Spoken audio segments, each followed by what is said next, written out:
ഞങ്ങളുടെ ഓരോ ട്രിപ്പും കഴിഞ്ഞ് കഴിഞ്ഞാൽ ഇപ്പം ഞാൻ ഏറ്റവും കൂടുതൽ കേൾക്കുന്ന ഒരു ചോദ്യം എന്താണെന്നറിയോ? എവിടെ നിന്നാണ് ഇത്രയധികം ലീവ് കിട്ടുന്നത്? അതേപോലെ തന്നെ ഈ ടൂറിനുള്ള പൈസ എവിടെ നിന്നാണെന്ന്. നമ്മുടെ സന്തോഷ് കുളങ്ങര സാറ് പറഞ്ഞിട്ടില്ലേ, യാത്രകൾ എന്ന് പറയുന്ന യാത്ര പോകുന്ന സ്ഥലങ്ങളേക്കാളും യാത്ര പോകുന്നത് ആരുടെ കൂടെയാണ് എന്നുള്ളതാണ് പ്രാധാന്യം. അതേപോലെ ഞാൻ എൻ്റെ സുധിയേട്ടനുമായിട്ടുള്ള ഓരോ ട്രിപ്പും എനിക്ക് ഭയങ്കര പ്രിയപ്പെട്ടതാണ്. അതിന് ഞങ്ങൾ ഒരുപാട് പൈസകളൊന്നും ചിലവാക്കിയിട്ടല്ല ഞങ്ങൾ പോവാറ്. ഇത് ഞങ്ങൾ ജസ്റ്റ് പ്ലാനൊന്നും ഇല്ലാതെ ഒരു പോയ ട്രിപ്പിനെ ഞങ്ങൾ മൈസൂർ വരെ എത്തിച്ചു. ആ ഒരു യാത്രയാണിത്.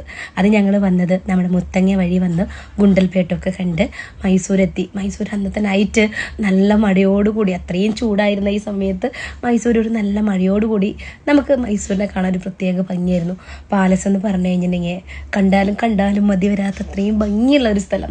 അവിടെ ചെന്നപ്പോൾ ഈ മഴ കാരണം തന്നെ നമുക്ക് അന്നത്തെ മ്യൂസിക്കൽ നൈറ്റ് ഒന്നും കാണാൻ പറ്റിയില്ല. പക്ഷേ സാഹചര്യങ്ങൾ എന്താണെങ്കിലും അതിനെ അക്സെപ്റ്റ് ചെയ്യുക. പോയ സ്ഥലത്ത് ഇത് കാണാൻ പറ്റിയില്ല, അങ്ങനെ പരാതികളൊന്നും ഞങ്ങൾ പറയാറില്ല.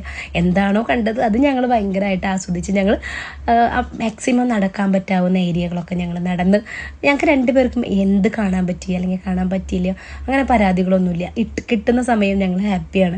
പിന്നെ പൈസ ചിലവ് കുറയ്ക്കാൻ വേണ്ടി ഞങ്ങൾ കുറച്ച് നടക്കാനും അതിൻ്റെ കൂടെ കാണാനുള്ള ഭംഗിയുണ്ടല്ലോ, അങ്ങനെയൊക്കെ കണ്ട് ഞങ്ങൾ തൊട്ടടുത്തുള്ള റൂമൊക്കെ എടുത്ത് അവിടെ സ്റ്റേ ചെയ്ത് ഞങ്ങൾ അവിടെ നിന്ന് നല്ല അടിപൊളി ഫുഡ് കിട്ടിയിട്ടോ.